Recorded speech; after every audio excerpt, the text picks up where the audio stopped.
Al-Mustafa, o eleito, o bem-amado, a aurora do seu próprio dia, tinha esperado 12 anos na cidade de Orfalese a chegada do barco que devia levá-lo de regresso à ilha do seu nascimento.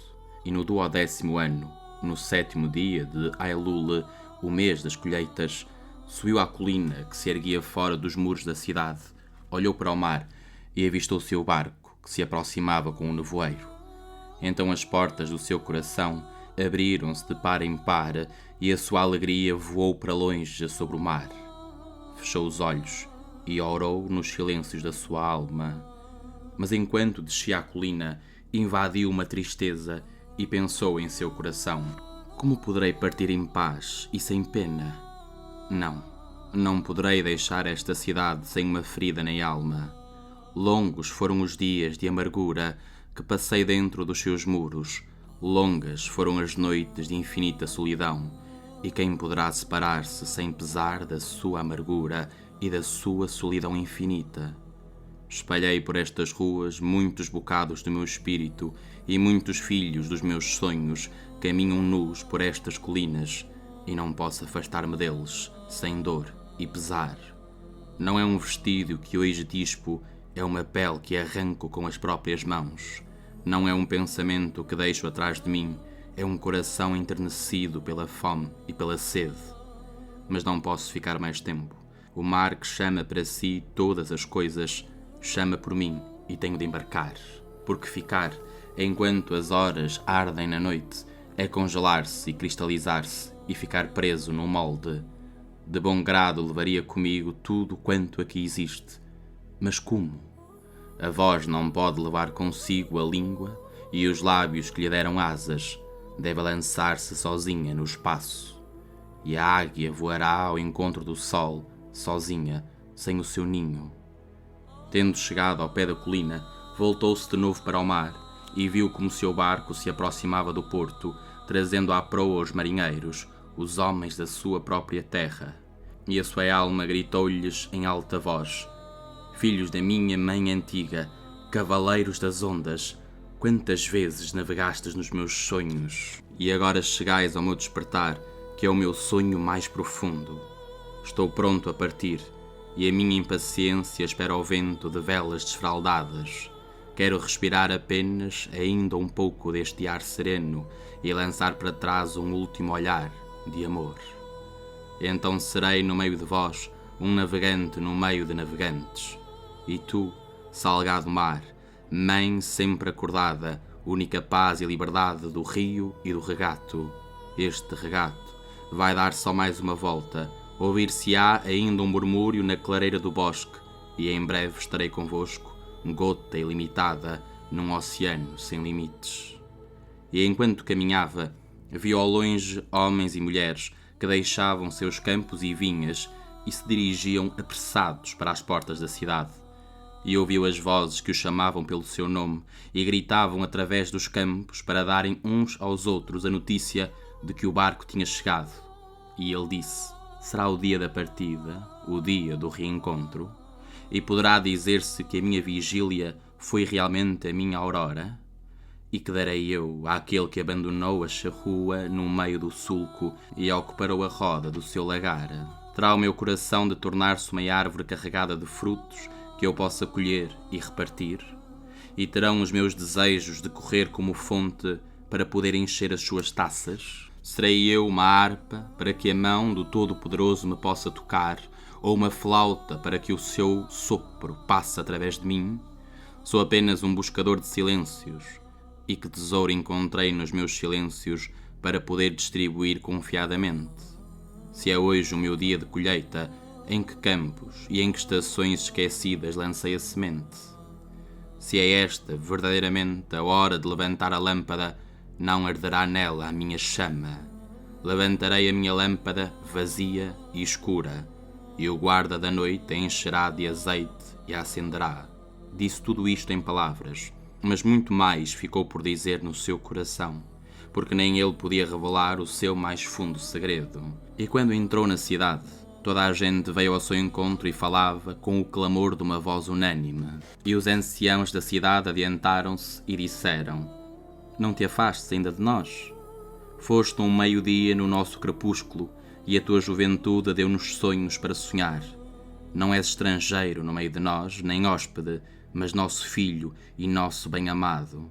Não deixes ainda que os nossos olhos padeçam a fome do teu rosto. E os sacerdotes e as sacerdotisas disseram: Não deixes que as ondas do mar nos separem agora, e que os anos que passaste entre nós se convertam em lembranças.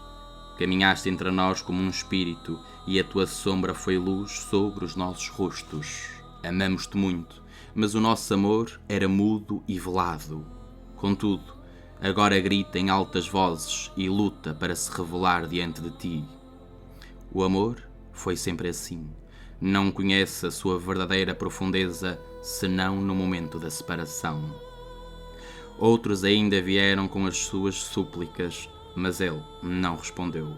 Inclinou-se apenas a cabeça, e os que estavam mais perto viram as lágrimas a cair-lhe sobre o peito, e juntamente com o povo caminhou para a grande praça que ficava diante do templo. Do santuário saiu então uma mulher chamada Almitra. Era uma vidente.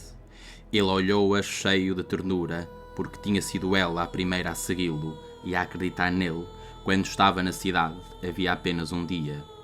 E ela saudou-o, dizendo: Ó profeta de Deus, em busca do Altíssimo, longo tempo esquadrinhaste os horizontes à procura do teu barco. Agora o teu barco chegou e tens de partir. Profunda é a tua aspiração pela terra das tuas lembranças e pela morada dos teus maiores desejos, e o nosso amor não saberia prender-te, nem saberiam reter-te as nossas necessidades. Contudo, antes de nos deixares, pedimos-te que nos fales e nos deixes a tua verdade. Nós a daremos a nossos filhos e eles aos seus filhos, e assim nunca perecerá. Na tua solidão infinita foste a sentinela dos nossos dias, e nas tuas vigílias escutaste o pranto e o riso do nosso sono. Agora revela-nos a nós mesmos e diz-nos quanto te foi revelado do que existe entre o nascimento e a morte. E ele respondeu: Povo de Orfalese, de que posso eu falar, senão daquilo que comove agora as vossas almas? Então Almitra disse: Fala-nos do amor. Ele levantou a cabeça e olhou o povo. Um silêncio caiu sobre eles, e disse com voz forte: Quando o amor vos fizer sinal, segui-o, ainda que os seus caminhos sejam duros e escarpados, e quando as suas asas vos envolverem, entregai-vos, ainda que a espada escondida na sua plumagem vos possa ferir. E quando vos falar, acreditai nele, apesar de a sua voz poder quebrar os vossos sonhos como o vento norte ao sacudir os jardins. Porque assim como o vosso amor vos coroa, também deve crucificar-vos. E sendo causa do crescimento, deve cuidar também da poda. E assim como se eleva à vossa altura e acaricia os ramos mais tenros que tremem ao sol, também penetrará até às raízes, sacudindo o seu apego à terra. Como braçadas de trigo vos leva, malha-vos até ficardes nus, passa-vos pelo crivo para vos livrar do palhiço, mói-vos até à brancura, amassa-vos até ficardes maleáveis. Então, entrega-vos ao seu fogo para poderdes ser o pão sagrado no festim de Deus. Tudo isto vos fará o amor, para poderdes conhecer os segredos do vosso coração, e por este conhecimento vos tornardes um bocado do coração da vida. Mas, se no vosso medo buscais apenas a paz do amor, o prazer do amor, então mais vale cobrir a nudez e sair da eira do amor, a caminho do mundo sem estações, onde podereis rir, mas nunca todos os vossos risos, e chorar, mas nunca todas as vossas lágrimas. O amor só dá de si mesmo e só recebe de si mesmo. O amor não possui nem quer ser possuído, porque o amor basta ao amor. Quando amardes, não digais: Deus está no meu coração, mas antes: eu estou no coração de Deus. E não penseis que podeis guiar o curso do amor, porque o amor, se vos julgar dignos, marcará ele o vosso curso. O amor não tem outro desejo senão consumar-se. Mas se amardes e tiverdes desejos, deverão ser estes: fundir-se e ser um regato corrente a cantar a sua melodia à noite, conhecer a dor da excessiva ternura, ser ferido pela própria inteligência do amor e sangrar de bom grado e alegremente. Acordar de manhã com um coração alado e agradecer outro dia de amor. Descansar ao meio-dia e meditar no êxtase do amor. Voltar a casa ao crepúsculo com gratidão e adormecer, tendo no coração uma prece pelo bem-amado e um canto de louvor na boca. Almitra falou de novo e disse: Mestre, que pensais do casamento? Ele respondeu, dizendo: Nascestes juntos, juntos ficareis para sempre. Ficareis juntos quando as asas brancas da morte dispersarem os vossos dias. Sim, ficareis juntos, até na silenciosa memória de Deus. Mas que haja espaço na vossa comunhão e que os ventos do céu dancem no meio de vós. Amai-vos um ao outro, mas não façais do amor um empecilho. Seja antes um mar vivo entre as praias das vossas almas. Enchei cada um o copo do outro, mas não bebais por um só copo. Partilhai o pão, mas não comais do mesmo bocado. Cantai e dançai juntos, sede alegres, mas permaneça cada um sozinho, como estão sozinhas as cordas do alaúde, enquanto nelas vibra a mesma harmonia. Dai os vossos corações, mas não aguardar um ao outro, porque só a mão da vida pode conter os vossos corações. Mantende-vos juntos, mas nunca demasiado próximos, porque os pilares do templo elevam-se distanciados, e o carvalho e o cipestre não crescem à sombra um do outro. E uma mulher que trazia um menino ao colo disse: Fala-nos das crianças. E ele respondeu: Os vossos filhos não são vossos filhos, são filhos e filhas do chamamento da própria vida. Venham por vosso meio, mas não de vós, e apesar de estarem convosco, não vos pertencem. Podeis dar-lhes o vosso amor, mas não os vossos pensamentos, porque eles têm pensamentos próprios. Podeis acolher os seus corpos, mas não as suas almas, porque as suas almas habitam a casa de amanhã, que não podeis visitar, nem sequer em sonhos. Podeis esforçar-vos por ser como eles, mas não tenteis fazê-los como vós, porque a vida não vai para trás, nem se detém com o ontem. Sois os arcos e os vossos filhos as setas vivas projetadas. O arqueiro vê o alvo no caminho do infinito e retesa-vos com o seu poder para que as setas possam voar depressa para longe. Que a vossa atenção na mão do arqueiro seja de alegria, porque assim como ele gosta da seta que voa, também gosta do arco que fica. Então um homem rico disse: Fala-nos do dão. E ele respondeu: Dais muito pouco quando dais daquilo que vos pertence. Quando vos dais a vós mesmos, é que dais realmente. Que é aquilo que vos pertence, senão coisas que conservais ciosamente, com medo de vir a precisar delas amanhã. E amanhã, que trará o amanhã, ao cão demasiado prudente, que enterra os ossos na areia movediça, enquanto segue os peregrinos a caminho da cidade santa. E que é o medo da miséria, senão a própria miséria? Quando o vosso poço está cheio, não é o medo à sede que torna a vossa sede insaciável. Alguns dão um pouco do muito que têm e fazem isso em troca do reconhecimento, e o seu desejo oculto corrompe os seus dons. Outros têm pouco e dão tudo. Estes são os que acreditam na vida, na bondade da vida, e o seu cofre nunca está vazio. Há quem dê com alegria, e esta alegria é a sua recompensa. Há quem dê cheio de dores, e essas dores são o seu batismo. Há ainda quem dê, inconsciente da sua virtude, sem nisso sentir dor nem alegria. Dão como os mirtos do vale, que a espaços atiram para o céu o seu perfume. É bom dar quando nos pedem, e é bom dar sem que nos peçam, como bons entendedores. E para o homem generoso, procurar aquele que vai receber é maior alegria do que dar. E haverá alguma coisa que possais conservar. Tudo quanto possuís será dado um dia. Portanto, dai agora, para que o tempo de dar seja vosso e não dos vossos herdeiros. Muitas vezes dizeis: gostava de dar, mas só aos que merecem. As árvores dos vossos pomares não falam assim, nem os rebanhos das vossas devessas. Dão para poderem viver, porque guardar é perecer.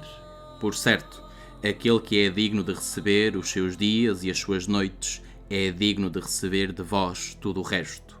E aquele que mereceu beber do oceano da vida merece encher a sua taça do vosso regato. E que maior merecimento do que aquele que reside, não na caridade, mas na coragem e na confiança de receber? E quem sois vós, para que os homens devam rasgar o peito diante de vós, vencendo o orgulho, para poderdes ver o seu mérito a descoberto e a sua altivez manifesta?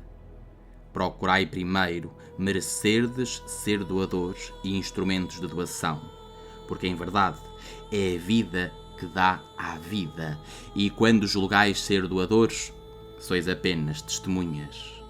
E vós que recebeis, e todos sois recebedores, não atireis para cima de vós o peso da gratidão, sob pena de impordes um jugo a vós mesmos e àquele que dá. Mas elevai-vos juntamente com o doador, usando os dons como asas, porque ligar demasiada importância à vossa dívida é duvidar da sua generosidade, que tem por mãe a terra magnânima e Deus como Pai. A seguir, um velho hospedeiro disse: fala-nos da comida e da bebida. E ele respondeu: quem me dera que pudesseis viver do perfume da terra e sustentar-vos como as plantas apenas da luz. Mas já que tendes de matar para comer e de roubar ao recém-nascido o leite da mãe para apagar a vossa sede, fazei de tudo isso um ato de adoração, e que a vossa mesa seja o altar sobre o qual os puros e inocentes da floresta e da planície sejam sacrificados ao que há de mais puro e mais inocente no homem. Quando matardes um animal, dizei-lhe no vosso coração: pelo mesmo poder com que te sacrifico, serei sacrificado e também serei devorado. Porque a lei que te entregou nas minhas mãos me entregará em mãos mais poderosas. O teu sangue e o meu não passam de seiva que alimenta a árvore do céu. E quando cravardes os dentes numa maçã, dizei-lhe em vosso coração: as tuas sementes viverão no meu corpo, e os rebentos do teu amanhã hão de florir no meu coração, e o teu perfume será o meu hálito, e juntos alegraremos todas as estações. E no outono, quando vindimardes para o lagar os cachos das videiras, dizei em vosso coração: também sou vinha, e o meu fruto será vindimado para o lagar, e como vinho novo serei metido em vasilhas eternas. E no inverno, quando tirardes o vinho, que haja no coração um canto para cada taça, e no canto um pensamento para os dias de outono, para a vinha e para o lagar. A seguir, um lavrador disse: fala-nos do trabalho. E ele respondeu dizendo: trabalhais para poder seguir o ritmo da terra e da alma da terra, porque estar ocioso é ficar estranho às estações e afastar-se da procissão da vida, que majestosa e altivamente submissa caminha para o infinito. Quando trabalhais, sois uma flauta através da qual o murmúrio das horas se transforma em música. Quem dentre vós gostaria de ser cana, muda e silenciosa, quando tudo canta em uníssono?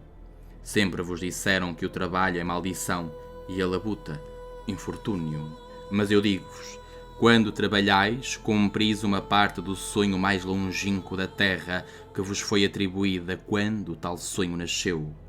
E conservando-vos unidos ao trabalho, em verdade, amais a vida. E amar a vida através do trabalho é ser iniciado no mais íntimo segredo da vida. Mas, se no excesso da vossa dor chamais aflição ao nascimento e ao peso da carne, maldição escrita na vossa fronte, então digo-vos que apenas o suor da vossa fronte lavará o que lá está escrito. Disseram-vos também que a vida é obscuridade e na vossa fadiga repetis o que dizem os cansados. Ora, eu digo-vos que a vida é realmente a obscuridade, menos onde há entusiasmo, e todo o entusiasmo é cego, menos onde há sabedoria, e todo o saber é vão, menos onde há trabalho, e todo o trabalho é vazio, menos onde há amor. E quando trabalhais com amor, unis-vos a vós mesmos, bem como um ao outro e a Deus. E o que é trabalhar com amor? É tecer o pano com fios tirados do vosso coração, como se o vosso bem-amado tivesse de usar esse tecido. É construir uma casa com afeto, como se o vosso bem-amado viesse morar para essa casa. É semear o grão com ternura e recolher com alegria, como se o vosso bem-amado viesse a comer os frutos. É deixar, enquanto fazeis, um sopro do vosso espírito, sabendo que todos os mortos bem-aventurados estão junto de vós, vigilantes. Muitas vezes vos ouvi dizer, como em sonhos, aquele que modela o mármore e encontra a forma da sua alma na pedra é mais nobre do que o lavrador. E o que pega do arco-íris e o estende na tela à semelhança do homem é mais do que aquele que faz sandálias para os pés. Mas eu digo-vos, não sonhando, mas bem acordado e ao meio-dia, que o vento não fala mais docemente ao carvalho gigante do que à humilde folhinha de erva. E só é grande quem transforma a voz do vento em canto tornado mais doce pelo próprio amor. O trabalho é amor, tornado visível. E se não puderdes trabalhar com amor, mas apenas aborrecidos, mais vale abandonardes o trabalho e sentados à porta do templo a receberdes esmola dos que trabalham com alegria. Porque se fizerdes o pão com indiferença, será um pão amargo, que não matará senão metade da nossa fome. E se esmagardes as uvas de mau humor, será misturar veneno no vinho. E ainda que canteis como os anjos, se não amardes o canto, fechareis os ouvidos do homem às vozes do dia e às vozes da noite. Então uma mulher disse: fala-nos da alegria e da tristeza. E ele respondeu: a vossa alegria é a vossa tristeza sem máscara. E o poço de onde corre o vosso riso esteve muitas vezes cheio das vossas lágrimas. Como poderia ser de outro modo? Quanto mais fundo a dor escavar no vosso ser, mais alegria caberá em vós. Não é vaso que contém o vosso vinho, o mesmo que foi cozido no forno do oleiro. E não é o alaúde que apazigua o vosso espírito, a madeira que foi escavada à navalha. Quando estiverdes alegres, olhai para o fundo do vosso coração e vereis que aquilo que vos dá alegria não é senão aquilo que vos deu tristeza. Quando estiverdes tristes, olhai de novo para o vosso coração e vereis que realmente chorais por aquilo que antes vos tinha encantado. Alguns dizem: a alegria é maior que a tristeza. Outros afirmam: não, a tristeza é maior. Mas eu digo-vos que são inseparáveis, vêm juntas. E quando uma se senta a sós convosco à vossa mesa, lembrai-vos que a outra dorme na vossa cama. Sois verdadeiramente como os pratos de uma balança, sempre suspensa entre a vossa tristeza e a vossa alegria. Apenas quando ficais vazios, estáis imóveis e em equilíbrio. Quando o guarda do vosso tesouro vos levanta para pesar o seu ouro e a sua prata, não podeis evitar que a vossa alegria ou o vosso poder suba ou desça. Então um pedreiro disse: fala-nos das casas.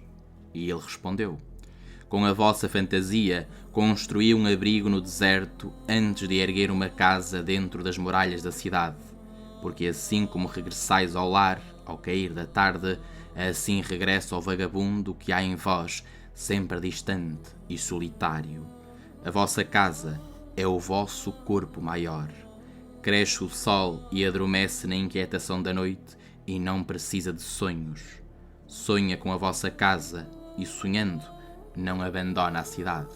Saindo pelo bosque ou pelo alto da colina, Pudesse eu juntar as vossas casas na minha mão e, como semeador, espalhá-las pela selva e pelo prado.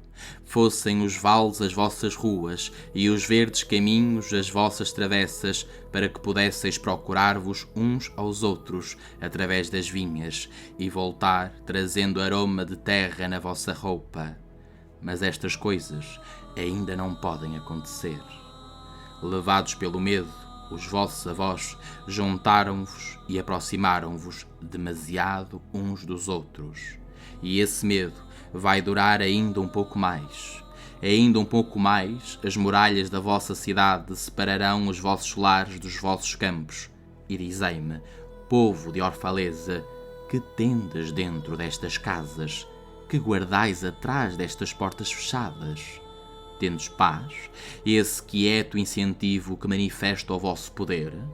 Tendes lembranças, essas abóbadas reluzentes que assentam nos cumes do espírito? Tendes a beleza que afasta o coração dos objetos modelados de madeira ou de pedra para o levar à montanha sagrada? Dizei-me, tendes tudo isto em vossas casas? Ou tendes apenas bem-estar e o desejo do bem-estar, esse adversário furtivo que entra em casa como um convidado e se converte logo em hóspede e em patrão? Sim, e passa a ser um domador, e com um arpão e um chicote transforma em marionetas os vossos maiores desejos. Ainda que tenha mãos de seda, é de ferro o seu coração. Embala-vos até adormecerdes só para estar à vossa cabeceira e escarnecer da dignidade da carne. Faz troça da bondade dos vossos sentidos, sopra-os como flores de cardo, lavando-os à deriva como frágeis batéis. Verdadeiramente, o desejo do bem-estar mata a paixão da alma, depois assiste ao funeral de máscara trocista. Mas vós, filhos do espaço, vós, inquietos do descanso, não sereis caçados nem domados. A vossa casa não será uma âncora, mas um mastro. Não será um penso brilhante a tapar uma ferida, mas uma pálpebra que protege os olhos. Não dobrareis as asas para poder passar pelas portas, nem inclinareis as cabeças para não bater com elas no teto, nem temereis respirar com medo de que as paredes abram fendas e caiam. Não vivereis em túmulos feitos pelos mortos para os vivos. E embora a vossa casa seja magnífica e esplêndida, não poderá guardar o vosso segredo, nem conter a vossa ânsia.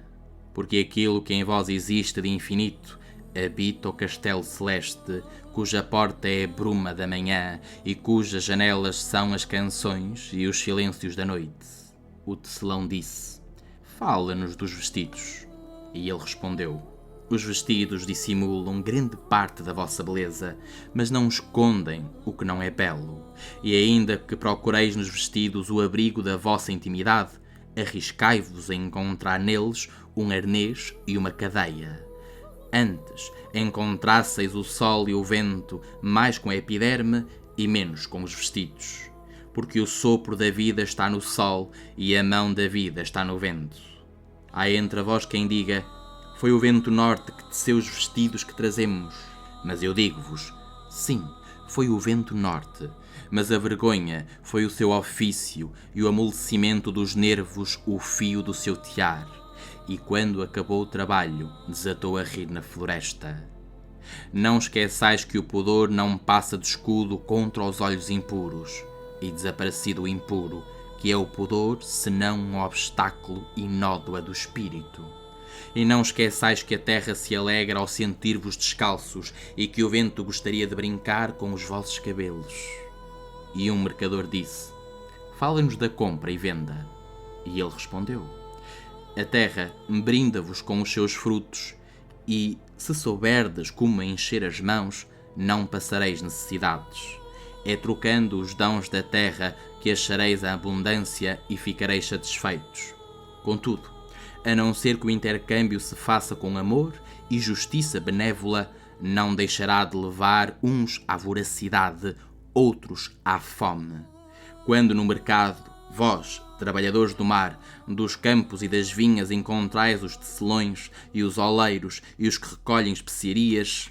Invocai logo o Espírito, Senhor da terra, para comparecer no meio de vós e santificar as balanças e medidas de cálculo que servem para taxar a relação recíproca dos valores. E não tolereis que o homem de mãos estéreis participe nas vossas transações, pois venderia as suas palavras a troco do vosso trabalho. Deveis dizer a esses homens: vinde connosco ao campo, ou ide com os nossos irmãos ao mar e lançai as vossas redes, porque a terra e o mar serão tão pródigos convosco como são conosco. E se vierem os cantores, os dançarinos e flautistas, comprai igualmente do que vos oferecerem, porque também eles recolhem fruto e incenso, e aquilo que trazem, embora moldado em sonhos, é roupa e alimento para a vossa alma. E antes de abandonardes o mercado, tendo cuidado que ninguém volte de mãos vazias, porque o Espírito, Senhor da terra, nem conseguirá dormir tranquilamente sobre o vento até que as necessidades do mais pequeno de vós não tenham sido satisfeitas. Então um dos juízes da cidade adiantou-se e disse: fala-nos do crime e do castigo. E ele respondeu: quando o vosso espírito se põe a vaguear sobre o vento, é que, devido apenas à vossa imprudência, magoais os outros e, portanto, a vós mesmos. E por essa injustiça cometida devereis chamar e esperar um instante, desatendidos, à porta dos eleitos. O vosso eu divino é como o oceano, e permanece para sempre livre de toda a mancha, e como o éter sustenta apenas o que é alado, como o sol é o vosso eu divino. Não conhece os buracos da toupeira, nem as tocas da serpente, mas o vosso eu divino não habita apenas no vosso ser. Ainda é humano muito do que há em vós, e muito do que há em vós ainda não é humano. Mas antes um pigmeu informe que caminha adormecido no nevoeiro em busca do seu próprio despertar. Agora, gostaria de falar do homem que há em vós, porque não é o vosso eu divino, nem o pigmeu no nevoeiro, que conhecem o crime e o castigo do crime.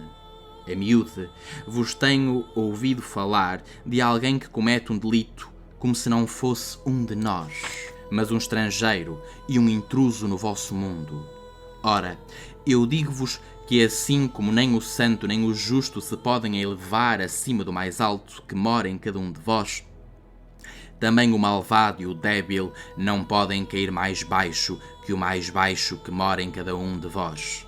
E assim como nenhuma só folha se torna amarela sem o silencioso consentimento de toda a árvore, assim o malfeitor não pode fazer mal sem o oculto assentimento de todos vós. Como em procissão caminhais juntos para o vosso eu divino, vós sois o caminho e sois os caminhantes. E quando um de vós tropeça e cai, falo para precaver os que venham atrás dele, como advertência contra a pedra do tropeço. Sim, ele cai por aqueles que vão adiante e que, embora mais ágeis e de pé seguro, não afastaram a pedra do tropeço. E ficai sabendo, ainda que as palavras caiam pesadas nos vossos corações, o assassinado não é irresponsável pelo seu próprio assassinato, e o roubado não está livre da culpa de ser roubado, e o justo não é inocente dos atos do malvado, e aquele que não tem mancha não está limpo das ações do réu.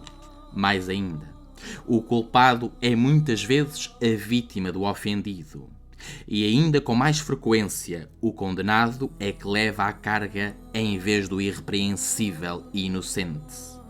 Não podeis separar o justo do injusto e o bom do mau, porque eles estão juntos à face do sol, como são tecidos juntos o fio negro e o branco. E quando o fio negro se quebra, o tecelão examinará toda a teia e todo o tear. Se um de vós julga a esposa infiel, ponha também na balança o coração do marido e meça a sua alma com cuidado. E aquele que quiser açoitar o ofensor, olhe bem antes o espírito do ofendido. E se um de vós quiser castigar em nome da retidão e descarregar o machado contra a árvore do mal, olhe também as suas raízes. E por certo, encontrarás raízes do bem e do mal, do frutuoso e do estéril, entrelaçadas no coração silencioso da terra. E vós, juízes, que quereis ser justos, que sentença pronunciareis contra aquele que, embora seja honesto segundo a carne, é ladrão segundo o espírito? Que pena aplicareis àquele que assassina segundo a carne e é ele próprio assassinado em espírito?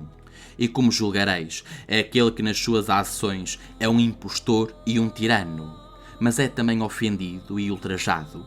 E como processareis aqueles cujos remorsos são já maiores que os seus delitos? Não é remorso a justiça administrada por essa mesma lei que tão bem quereis servir? Contudo, não podeis impor o remorso ao inocente, nem arrancá-lo do coração do culpado. Espontaneamente gritará de noite para que os homens vigiem e pensem. E vós que sois chamados a compreender a justiça, como poderíeis fazê-lo, a não ser examinando todas as questões à plena luz do dia? Só então sabereis que o justo e o caído são apenas o mesmo homem de pé no crepúsculo entre a noite do seu eu pigmeu e o dia do seu eu divino, e que a pedra angular do templo não é superior à pedra mais funda dos alicerces. E então um jurista perguntou: E quanto às nossas leis, mestre? E ele respondeu: Gostais de estabelecer leis, mas gostais ainda mais de as violar, como crianças que brincam à beira-mar e constroem pacientemente castelos na areia que desfazem a rir. Mas enquanto construís vossos castelos de areia, o oceano traz mais areia à praia, e quando os destruís, o oceano ri convosco. Realmente, o oceano ri sempre com os simples. Que pensar daqueles para quem a vida não é um oceano e para quem as leis do homem não são castelos de areia, mas para quem a vida é uma rocha e a lei um cinzel com o qual a querem esculpir à sua semelhança? Que pensar do aleijado que odeia os bailarinos? Que pensar do boi que gosta do seu jugo e julga que o gamo e o alce da floresta são coisas perdidas e vagabundas? Que pensar da velha serpente que não é capaz de deitar fora a pele e qualifica todas as outras de nuas e despoderadas? E daquele que chega cedo à boda e se vai embora farto e cansado, dizendo que todas as festas são pecado e que todos os convidados vão contra a lei? Que direis destes, a não ser que também eles estejam na luz, mas de costas voltadas ao sol? Veem apenas as suas sombras, e as suas sombras são as suas leis. E que é o sol para eles, senão um criador de sombras? E que é reconhecer as leis, senão inclinar-se e traçar as próprias sombras na terra? Vós que caminhais voltados para o sol, que imagens refletidas na terra são capazes de vos reter? Vós que viajais com o vento, que catavento vai orientar o vosso caminho? Que lei humana vos deterá se não quebrais o vosso jugo na porta de alguma prisão? Que leis vos assustarão se dançais sem estrebuchar nalguma cadeia de ferro? E quem poderá levar-vos a juízo se arrancais os vestidos sem os abandonar no caminho de outrem? Povo de Orfaleza, podeis disfarçar o tambor e desligar as cordas da lira, mas quem poderá proibir de cantar a cotovia? E um orador disse: Fala-nos da liberdade. E ele respondeu: Às portas da cidade e nos vossos lares dei convosco prostrados em adoração da vossa própria liberdade, como escravos que se humilham diante de um tirano e que o glorificam enquanto ele os destrói. Sim, no bosque do templo e na sombra da cidadela vi os mais livres de vós usar a sua liberdade como jugo e como algemas. Meu coração sangrou dentro de mim, pois não sabereis ser livres senão quando o próprio desejo de chegar à liberdade se tornar para vós um arnês e quando deixardes de falar da liberdade como de um fim e de uma conclusão. Sereis livres de facto, não quando os vossos dias decorrerem sem cuidados e as vossas noites sem desejos e sem fadigas, mas antes, quando todas estas coisas cercarem a vossa vida e vos elevardes acima delas, nus e libertos. Mas como podereis estar acima de vossos dias e vossas noites, se não quebrardes as cadeias que na alvorada do vosso uso da razão fizestes pesar sobre a vossa hora do meio-dia? De facto, o que chamais liberdade é a mais forte destas cadeias, ainda que os seus anéis vos deslumbrem, brilhando ao sol. E tudo o que quereis afastar para ficardes livres, que é, senão fragmentos de vós mesmos? Se é uma lei injusta que quereis abolir, tal lei foi escrita pela vossa mão na própria testa. Não podereis apagá-la queimando os vossos livros de leis, nem lavando as frontes dos vossos juízos, ainda que entorneis todo o mar em cima deles. E se é um déspota que quereis destronar, vede, antes de mais, se o seu trono em vós está bem destruído. Porque, como pode um tirano dominar os livres e altivos, se não houver tirania na liberdade deles e vergonha na sua própria altivez? E se é a inquietação que quereis expulsar, tal inquietação foi escolhida por vós, e não tanto imposta de fora. E se quereis dissipar o medo, a sede desse medo é o vosso coração, e não a mão que vos assusta. De facto, todas as coisas se movem no mais íntimo do vosso ser, num constante semi-abraço. Tanto as desejadas como as temidas, as repugnantes e as tentadoras, as que procurais, como aquelas de que fugis. Tais coisas movem-se dentro de vós, como luzes e sombras, em pares estreitamente unidos. E quando a sombra se debilita e desaparece, a luz que demora torna-se sombra de uma outra luz. E assim, a vossa liberdade, desembaraçada de estorvos, torna-se ela própria embaraço de uma liberdade maior. E a sacerdotisa falou de novo e disse: Fala-nos da razão e da paixão. E ele respondeu dizendo: A vossa alma é muitas vezes um campo de batalha, no qual a vossa razão e o vosso juízo combatem contra a vossa paixão e contra os vossos apetites. Pudesse eu ser o pacificador da vossa alma e trocar a discórdia e a rivalidade dos vossos elementos em unidade e melodia. Mas como poderia eu fazer isso sem vós serdes também pacificadores, ou melhor, os amigos de todos os vossos elementos? A vossa razão e a vossa paixão são o leme e as velas da vossa alma navegante. Se as vossas velas e o vosso leme se romperem, mais não fareis que embalar-vos e ir à deriva ou ficar em ponto morto no meio do mar, porque a razão, governando sozinha, é uma força que restringe, e a paixão entregue a si mesma é uma chama que consome até causar a própria destruição. Portanto, deixai que a vossa alma exalte a razão até ao cume da paixão, para que a vossa paixão possa cantar. E deixai-a dirigir a vossa paixão com a razão, para que a vossa paixão possa viver através da sua própria ressurreição, de todos os dias, e como a fênix, renascer das próprias cinzas. Gostaria que considerasseis o vosso juízo e o vosso apetite como dois hóspedes queridos que tivesseis em vossa casa. Por certo, não honraríeis mais a um que a outro, porque aquele que se mostra mais atencioso com um deles acaba por perder o afeto e a confiança de ambos. Quando entre as colinas vos sentardes à fresca sombra dos brancos álamos, compartilhando a paz e a serenidade dos campos e prados distantes, deixai que o vosso coração diga em silêncio: Deus descansa na razão. E quando sobrevier a tempestade, e o vento poderoso sacudir a selva, e o trovão e o relâmpago proclamarem a majestade dos céus, deixai que o vosso coração diga amedrontado: Deus atua na paixão. E uma vez que sois um sopro na esfera de Deus e uma folha na selva de Deus, deveríeis também descansar na razão e atuar na paixão. E uma mulher disse: Fala-nos da dor. E ele respondeu dizendo: É a dor que parte a casca do vosso entendimento, como o caroço do fruto se deve partir, para que o seu coração se ofereça ao sol, assim deveis conhecer a dor. E podereis guardar o vosso coração maravilhado pelo milagre de estar vivo todos os dias, e a vossa dor não aparecerá menos maravilhosa que a vossa alegria. E aceitareis as estações do vosso coração, como aceitastes as estações que passam pelos campos, e velareis serenamente durante os invernos da vossa tristeza.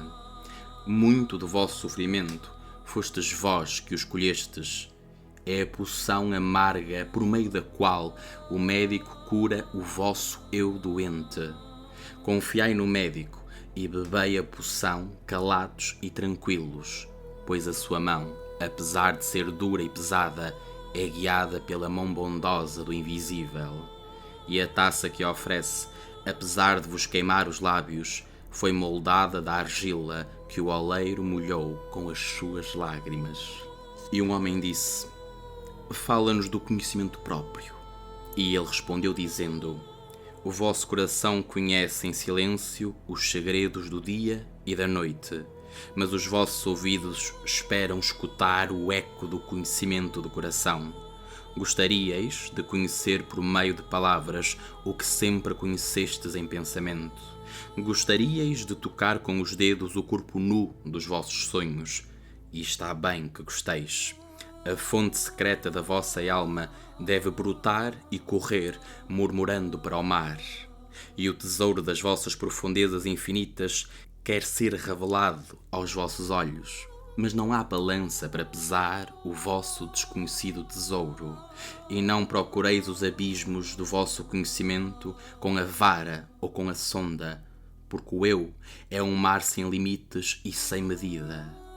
Não digais: achei a verdade, mas antes: achei uma verdade. Não digais: encontrei o caminho da alma, dizei antes: encontrei a alma a andar no meu caminho. Porque a alma pisa todos os caminhos. A alma não anda sobre uma linha, mas cresce como a cana. A alma desdobra-se como lótus de inumeráveis pétalas. Então um professor disse: fala-nos do ensino. E ele respondeu: nenhum homem vos pode revelar nada que não repouse já meio adormecido na manhã do vosso conhecimento. O mestre que caminha à sombra do templo entre os discípulos não reparte a sua sabedoria, mas antes da sua fé e do seu amor. Se for verdadeiramente sábio, não vos convidará a entrar na casa da sabedoria, mas levar-vos-á aos umbrais do vosso próprio espírito.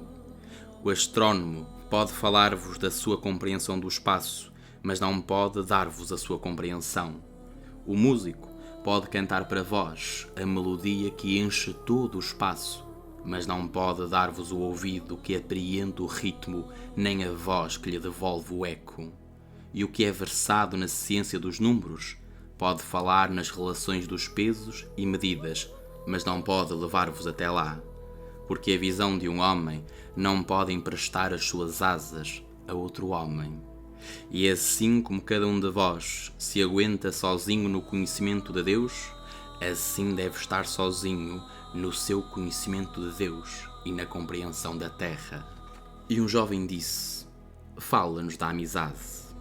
E ele respondeu dizendo: o vosso amigo é a resposta às vossas necessidades. É o vosso campo, semeado com amor e ceifado com reconhecimento. E a vossa mesa e o vosso lar. Porque vindes a ele com a vossa fome e procurais nele a paz.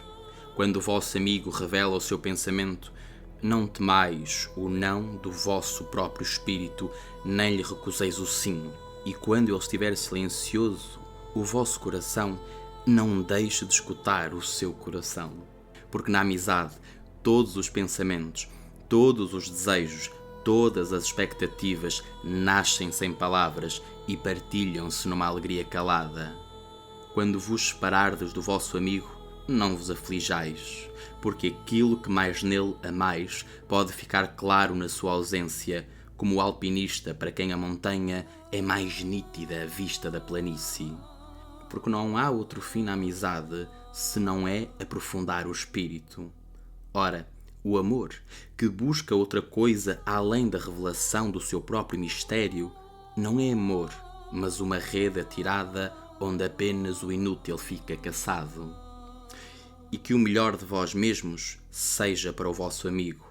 Se tem de conhecer o refluxo da vossa maré, que conheça também o fluxo. Pois, para que serve o vosso amigo se o buscais para matar o tempo? Buscai-o sempre para as horas vivas, pois compete-lhe resolver a vossa necessidade e não encher o vosso vazio. E na doçura da vossa amizade haja também o riso e os prazeres partilhados, porque no orvalho das pequenas coisas o coração encontra a sua manhã e a sua frescura. E um letrado disse: fala-nos da palavra. E ele respondeu dizendo: falais quando deixais de estar em paz com os vossos pensamentos. E quando não podeis já permanecer na solidão do próprio coração, viveis nos vossos lábios. E o som é divertimento e passatempo. E em boa parte dos vossos discursos o pensamento fica meio assassinado, porque o pensamento é uma ave do espaço que, metida na gaiola de palavras, pode abrir as asas, mas não pode voar. Alguns de vós procuram os tagarelas com medo de ficarem sozinhos. O silêncio da solidão revela aos próprios olhos o seu eu em perfeita nudez e gostariam de fugir. Outros falam e, sem o saberem ou premeditarem, revelam uma verdade que nem eles entendem. Outros ainda têm em si mesmos a verdade, mas não a exprimem por meio de palavras. No coração destes permanece o espírito no ritmo do silêncio. Quando encontrardes o vosso amigo à beira do caminho ou na praça do mercado, que o espírito anime os vossos lábios e dirija a vossa língua. Que na vossa voz a voz fala aos ouvidos dos vossos ouvidos, porque a sua alma guardará a verdade do vosso coração, como permanece o aroma do vinho. Quando esquecemos a sua cor, nem sabemos já do copo. E um astrónomo disse: mestre, que pensas do tempo? E ele respondeu: gostaríeis de medir o tempo, o infinito e o incomensurável. Gostaríeis de ajustar o vosso proceder e até orientar o curso do vosso espírito de acordo com as horas e com as estações. Gostaríeis de fazer do tempo um regato em cujas margens pudesseis sentar-vos a contemplar o seu curso. Contudo, o atemporal que há em vós tem consciência da atemporalidade da vida e sabe que o hoje é só memória do dia de ontem e que o amanhã é sonho de hoje, e que aquilo que em vós canta e em vós contempla mora ainda nos limites daquele primeiro momento que semeou as estrelas no espaço. Quem de vós não sente que o seu poder de amar é ilimitado? Contudo, quem não sente que esse autêntico e verdadeiro amor, embora sem limites e fechado no centro do seu ser, não se desloca de um sentimento de amor a outro sentimento de amor, nem de atos de amor a outros atos de amor? E não é o tempo, como o amor, indivisível e imóvel? Mas, se no vosso pensamento tiverdes de medir o tempo em estações, deixai que cada estação abrace todas as outras, e deixai que o dia de hoje abrace com saudade o passado e o futuro com ansiosa esperança. E um dos anciãos da cidade disse: fala-nos do bem e do mal. E ele respondeu: posso falar do bem que há em vós, mas não do mal.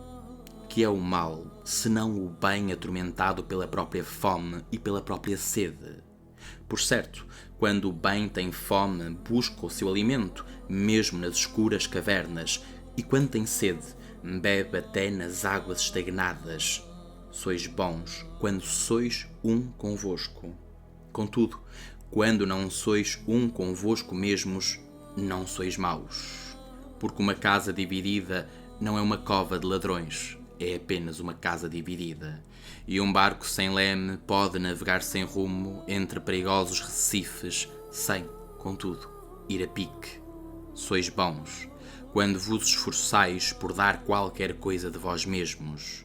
Contudo, não sois maus quando tratais de obter benefícios para vós mesmos, porque quando lutais pelos vossos benefícios, sois apenas uma raiz que se apega à terra e suga o seu peito. Por certo que o fruto não pode dizer à raiz: sê como eu, madura, plena e sempre pródiga da tua abundância, porque para o fruto, prodigalizar-se é uma necessidade, do mesmo modo que o receber é uma necessidade para a raiz. Sois bons quando sois plenamente conscientes do que dizeis com as vossas palavras. Contudo, não sois maus quando dormis, enquanto a vossa língua titubeia sem objetivo, e até o discurso vacilante pode fortalecer uma língua débil. Sois bons quando caminhais firmemente para a vossa meta com passo intrépido. Contudo, não sois maus quando caminhais para lá cocheando. Nem sequer os que cocheiam retrocedem.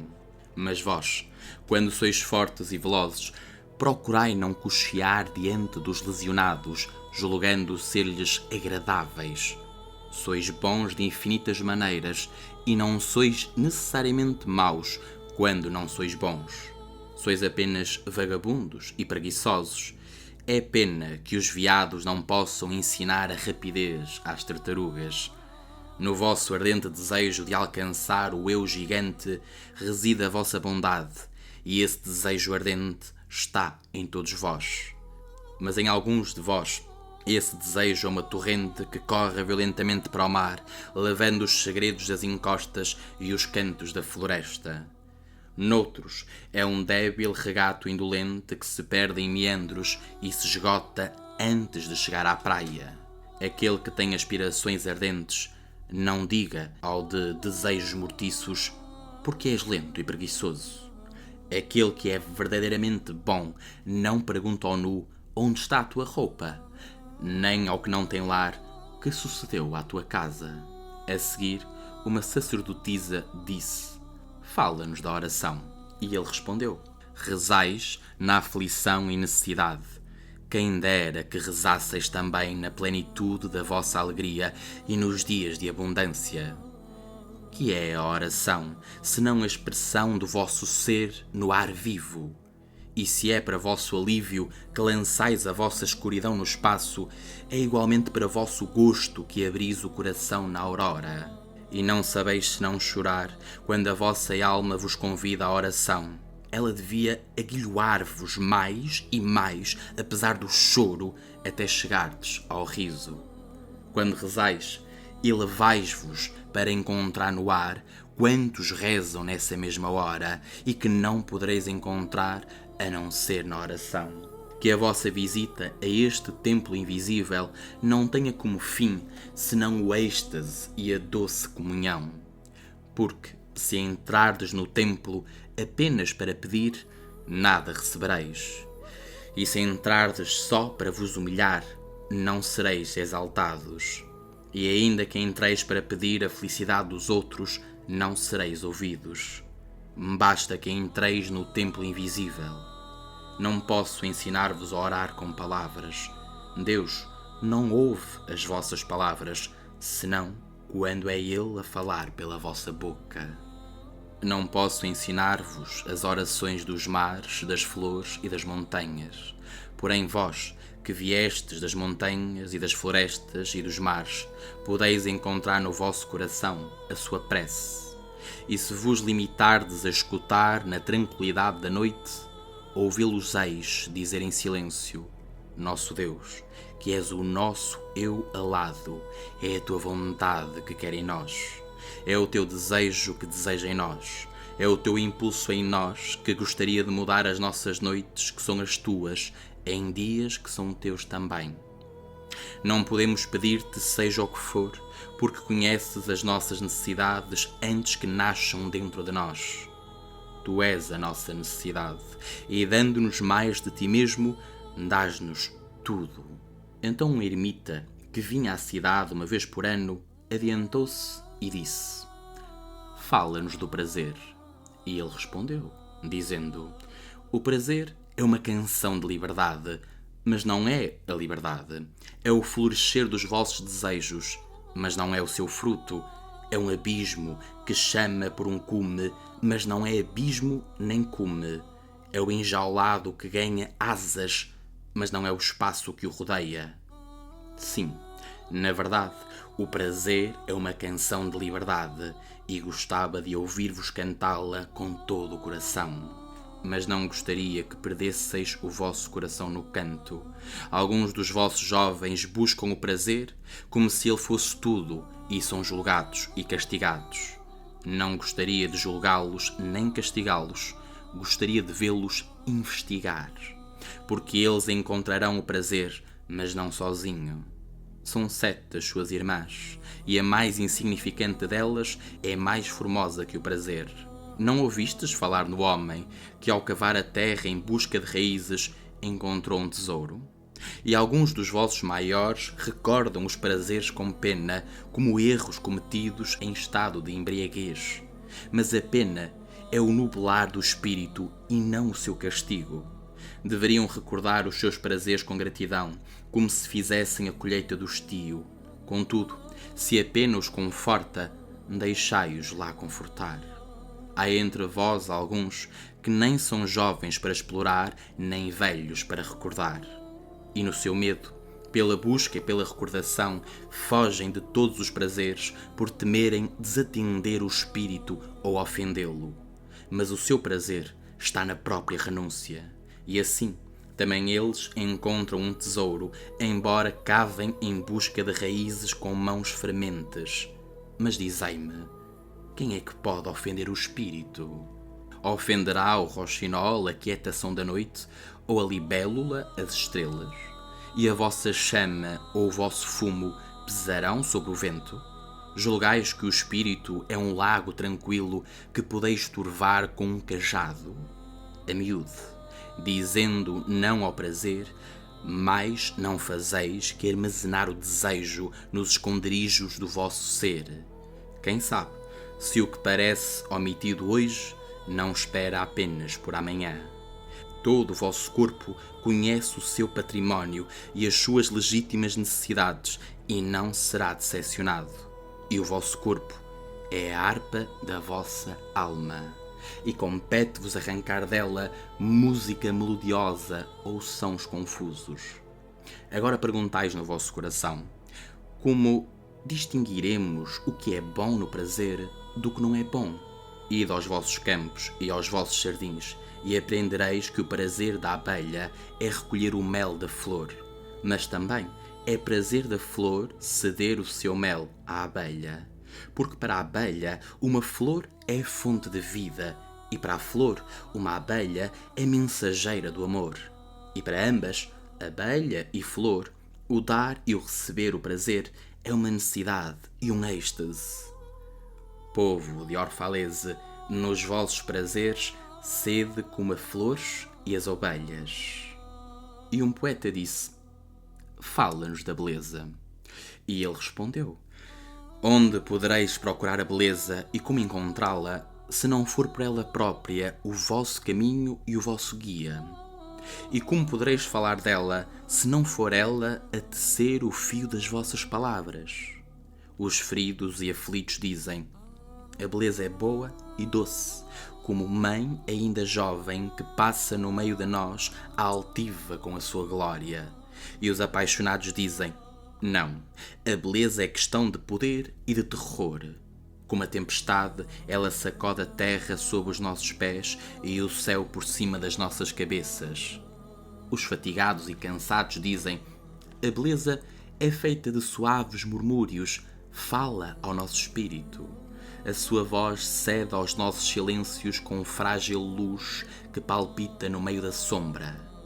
Mas os turbulentos dizem, ouvimos os seus gritos nas montanhas e com os gritos veio o tropel de feras bater de asas e rugir leões. À noite os vigias da cidade dizem, a beleza vai nascer no oriente com a aurora. E ao meio-dia os trabalhadores e viajantes dizem, vimos que se inclinava para a terra das janelas do poente. De inverno, os que padecem a neve dizem, virá com a primavera saltando sobre as colinas. E no calor do verão, os ceifeiros dizem: vimos-la dançar com as folhas de outono, vimos poeira de neve nos seus cabelos. Dissestes tudo isto da beleza, sem afinal falar dela, mas de desejos insatisfeitos.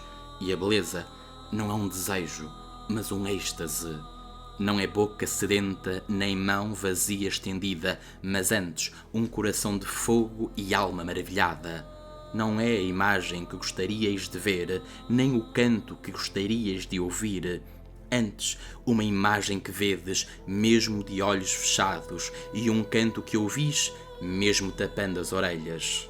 Não é a seiva sob a casca enrugada, nem a asa presa a uma garra.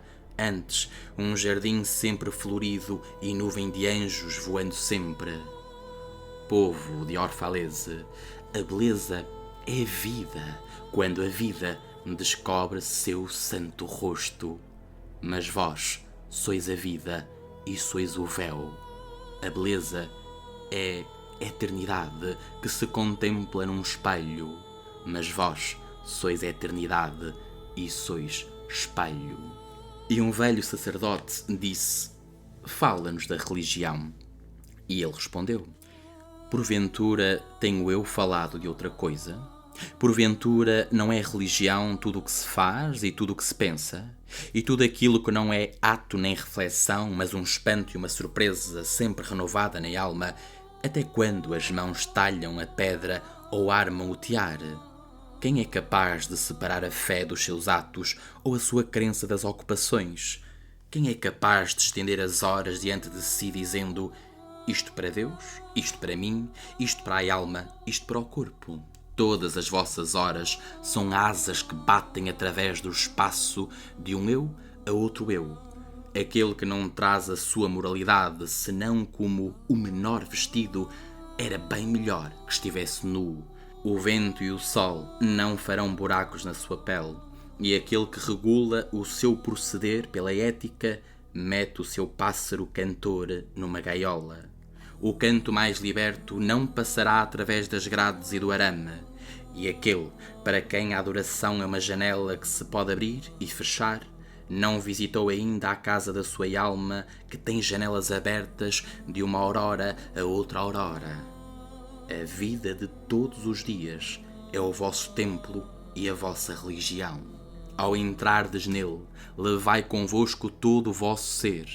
Levai a charrua e a forja, o maço e o alaúde, as coisas que modelastes por necessidade ou por gosto. Porque em sonho não podeis erguer-vos acima daquilo que levastes a bom termo, nem cair mais baixo do que os vossos fracassos. E tomai convosco todos os homens. Porque em adoração não podeis voar mais alto que as suas esperanças, nem descer mais baixo do que o seu desespero. E se quereis conhecer a Deus, não vos preocupeis em resolver enigmas. Olhai antes à vossa volta e vê-lo-eis brincando com os vossos filhos. Olhai para o espaço e percebê-lo-eis, caminhando nas nuvens, estendendo os braços no relâmpago e descendo na chuva. Vê-lo-eis sorrindo nas flores, depois levantar-se e agitar as mãos nas árvores. Então Almitra falou dizendo: queria agora interrogar-te sobre a morte. E ele continuou: gostarias de conhecer o segredo da morte.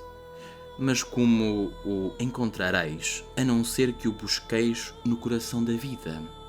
O mocho, cujos olhos sitiados pela noite são cegos para o dia, não pode descobrir o mistério da luz. Se verdadeiramente quereis contemplar o espírito da morte, abri de par em par o vosso coração ao corpo da vida, porque a vida e a morte são uma só coisa, como são uma só coisa o rio e o mar.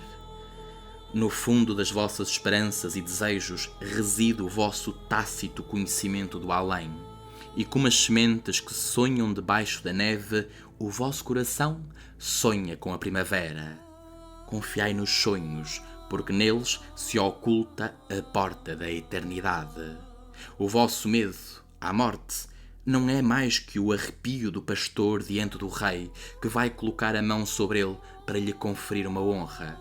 Não está satisfeito o pastor, apesar do seu medo, porque vai poder exibir a insígnia real? Contudo, não é o temor que mais o aflige. Que é morrer se não erguer-se nu ao vento e fundir-se com o sol? Que é deixar de respirar se não libertar o sopro das incessantes marés para poder elevar-se e expandir-se e buscar a Deus sem barreiras?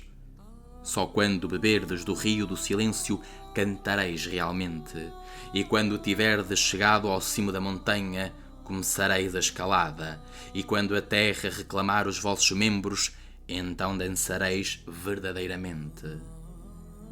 Vinha caindo a tarde, e Almitra, a vidente, disse: Benditos sejam este dia, este lugar e o teu espírito que falou.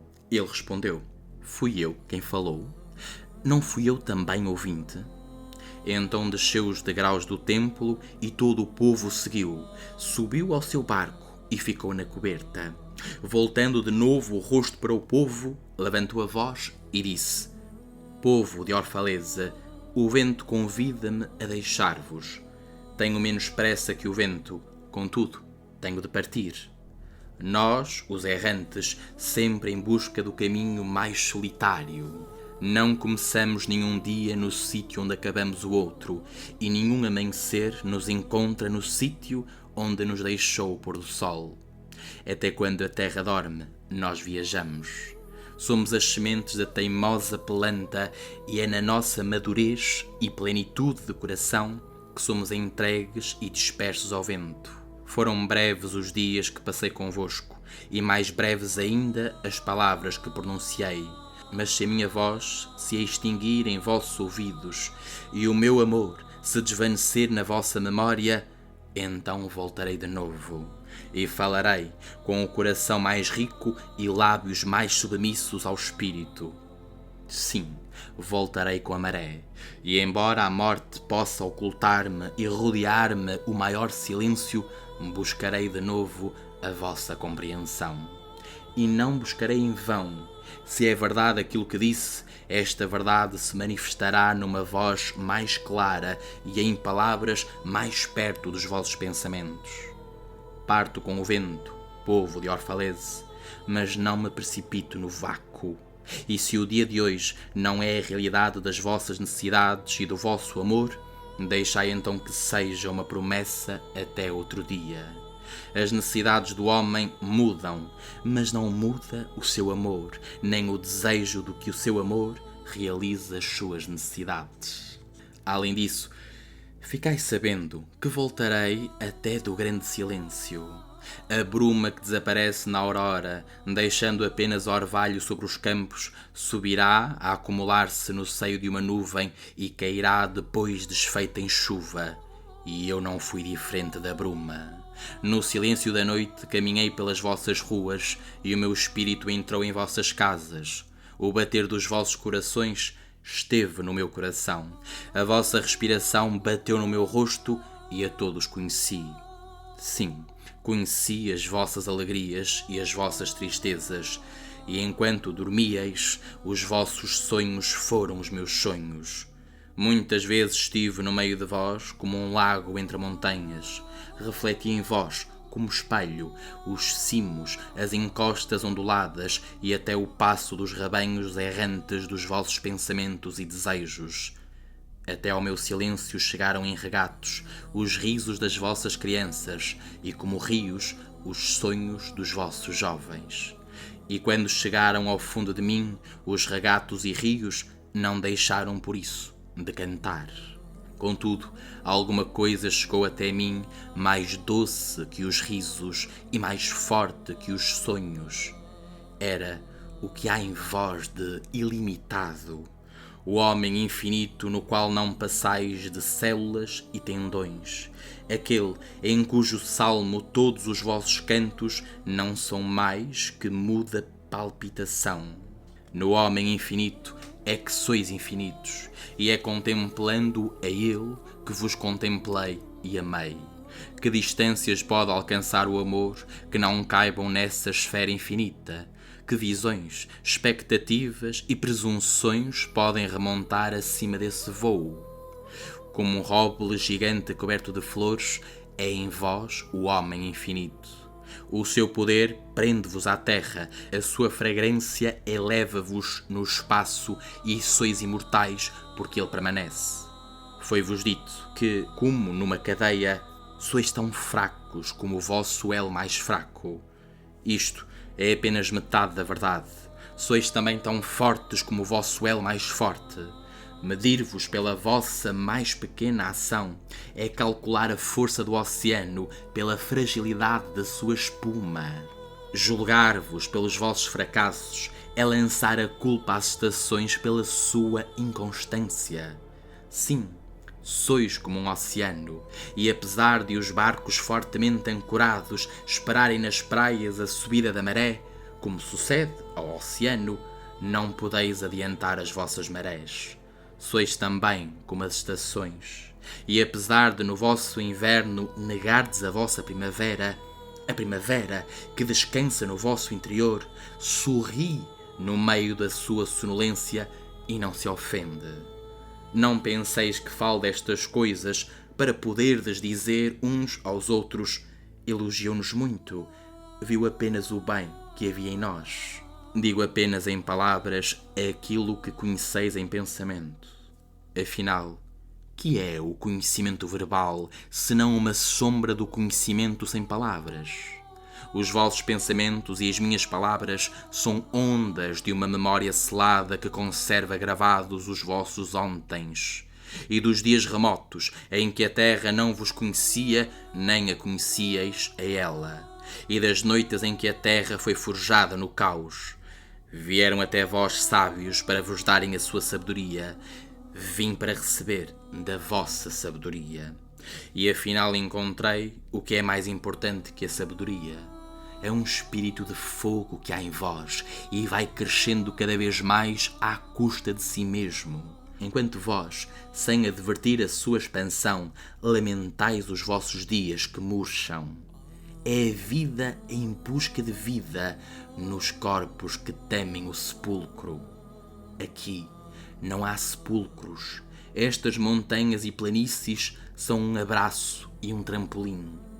Todas as vezes que passardes junto ao campo onde enterrastes os vossos avós, olhai para ele e ver-vos-eis a vós mesmos e aos vossos filhos dançando de mãos dadas. Em verdade, muitas vezes divertis-vos sem o saber. Outros vieram até vós, aos quais, a troco de doiradas promessas, não destes senão riquezas, poder e glória. Dei-vos menos que uma promessa, e apesar de tudo, fostes mais generosos comigo. Destes-me a minha mais profunda sede da vida. Por certo, não há maior dão para o homem do que aquele que converte todas as suas aspirações em lábios abrasados e a vida toda em fonte. Nisto consiste a minha honra e a minha recompensa. Sempre que vou beber à fonte, encontro com sede a própria água da vida, e bebe-me enquanto eu a bebo. Alguns de vós julgastes-me orgulhoso e excessivamente reservado para receber os vossos dons. De facto, sou demasiado altivo para receber salários, mas não presentes. E apesar de ter comido bagas nos montes, quando gostaríeis de me ver sentado à vossa mesa, de ter dormido no pórtico do templo, quando me teríeis hospedado com alegria, não era o vosso cuidado amigo pelos meus dias e pelas minhas noites que tornava o alimento mais saboroso ao meu paladar e coroava o meu sono de visões? Bendigo-vos sobretudo por isso. Dais muito sem saber que dais. Verdadeiramente, a bondade que se contempla a si mesma no espelho petrifica-se, e uma boa ação que se designa a si mesma com ternura converte-se quase em maldição. E alguns de vós chamaram-me distante e embriagado com a minha própria solidão, e dissestes: Ele entretém-se com as árvores da floresta, mas não com os homens. Senta-se sozinho no alto das colinas e olha lá de cima a nossa cidade. É certo que subi às colinas e caminhei por lugares remotos. Como poderia ver-vos, a não ser de uma grande altura ou de uma grande distância? Como se pode estar realmente perto, a não ser mantendo-se longe? E outros, entre vós, repreendem-me, embora não com palavras, e disseram: estrangeiro, estrangeiro, amante de alturas inacessíveis, porque permaneces nos cimos onde as águias fazem os ninhos? Porque buscas o inatingível? Que tempestades queres apanhar nas tuas redes? Que vaporosos pássaros caças no céu? Vem e sê um de nós. Desce e mata a tua fome com o nosso pão e a tua sede com o nosso vinho. Na solidão das suas almas disseram estas coisas. Mas, se a sua solidão fosse mais profunda, teriam compreendido que eu não buscava mais que o segredo da vossa alegria e da vossa tristeza, e andava apenas à procura dos vossos maiores eus que cruzam o céu. Mas o caçador também foi caçado, porque muitas das minhas flechas deixaram o arco apenas para atingirem o meu peito, e o que voava foi também o réptil, porque quando as minhas asas se abriam ao sol, a sombra que faziam na terra era uma tartaruga. E eu, o crente, fui também o cético, porque a miúde pus o dedo na minha própria chaga para poder ter mais confiança em vós e conhecer-vos melhor. Com esta confiança e este conhecimento vos digo: não estáis fechados nos vossos corpos, nem confinados nas casas ou nos campos. Aquilo que sois habita acima da montanha e circula com o vento. Não é qualquer coisa que se arrasta ao sol à procura de calor ou faz buracos na escuridão em busca de segurança, mas qualquer coisa que é livre, um espírito que envolve a terra e se move no éter.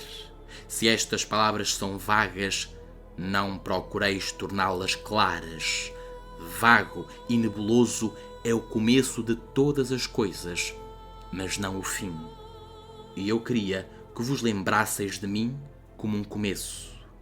A vida e tudo o que vive é concebida no nevoeiro e não no cristal. E quem sabe se o cristal não é um nevoeiro em declínio? Gostava que, ao recordar-me, pensasseis nisto.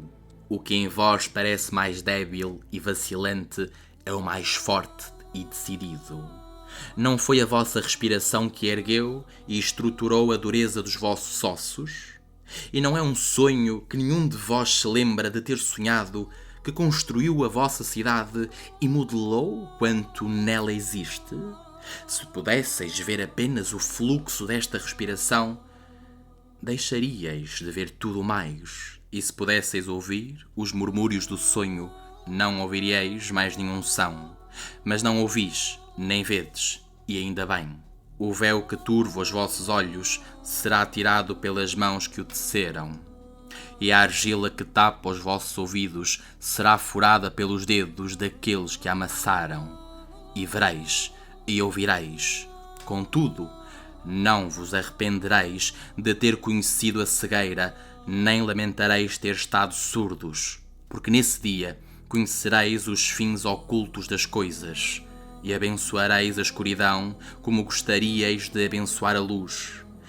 Depois de dizer tudo isto, olhou à sua volta e viu o piloto do seu barco de pé junto do leme, olhando fixamente, ora às velas pandas, ora à distância. E disse: paciente, demasiado paciente é o capitão do meu barco. O vento sopra e as velas estão impacientes. Até o leme pede rumos. Contudo, serenamente, o meu capitão espera o meu silêncio. E estes meus marinheiros, que escutaram o coro do mar alto, também eles me escutaram pacientemente. Agora, não esperarão mais tempo. Estou pronto. O regato chegou ao mar, e uma vez mais, a mãe intensa estreita o filho ao peito. Adeus, povo de Orfalese. O dia chegou ao fim. Fecha-se sobre nós como o nenúfar sobre o seu próprio amanhã. Conservaremos quanto aqui nos foi dado, e se isto não bastar, então deveremos reunir-nos de novo e juntos estender as mãos para o doador. Não esqueçais que voltarei ao meio de vós, apenas um instante, e a minha ânsia juntará pó e espuma para outro corpo. Apenas um instante, um momento de repouso sobre o vento, e outra mulher me dará a luz. Digo-vos adeus e à juventude que passei convosco. Foi apenas ontem que nos encontramos num sonho. Cantastes para mim, na minha solidão, e dos vossos sonhos construí uma torre no céu. Mas agora, o nosso sono fugiu, terminou o nosso sonho, e já não é madrugada. Cai sobre nós o meio-dia e a nossa semi-vigília transformou-se em dia pleno e temos de separar-nos. Se no crepúsculo da memória nos encontrarmos uma vez mais, juntos falaremos outra vez e cantar-me-eis uma canção mais profunda. E se as nossas mãos se encontrarem noutro sonho, construiremos outra torre no céu. Dito isto, fez sinal aos marinheiros que logo levantaram âncoras, soltaram amarras e voltaram a proa para o oriente. E um grito unânime brotou do povo, como de um só coração, e remontou entre as sombras do crepúsculo e foi levado sobre o mar como clamoroso apelo de trombeta. Só Almitra ficou calada, contemplando o barco até que desapareceu na bruma. E quando todo o povo se dispersou, ela ficou ainda solitária sobre a muralha do porto, recordando em seu coração estas palavras: apenas um instante, um momento de repouso sobre o vento, e outra mulher me dará a luz.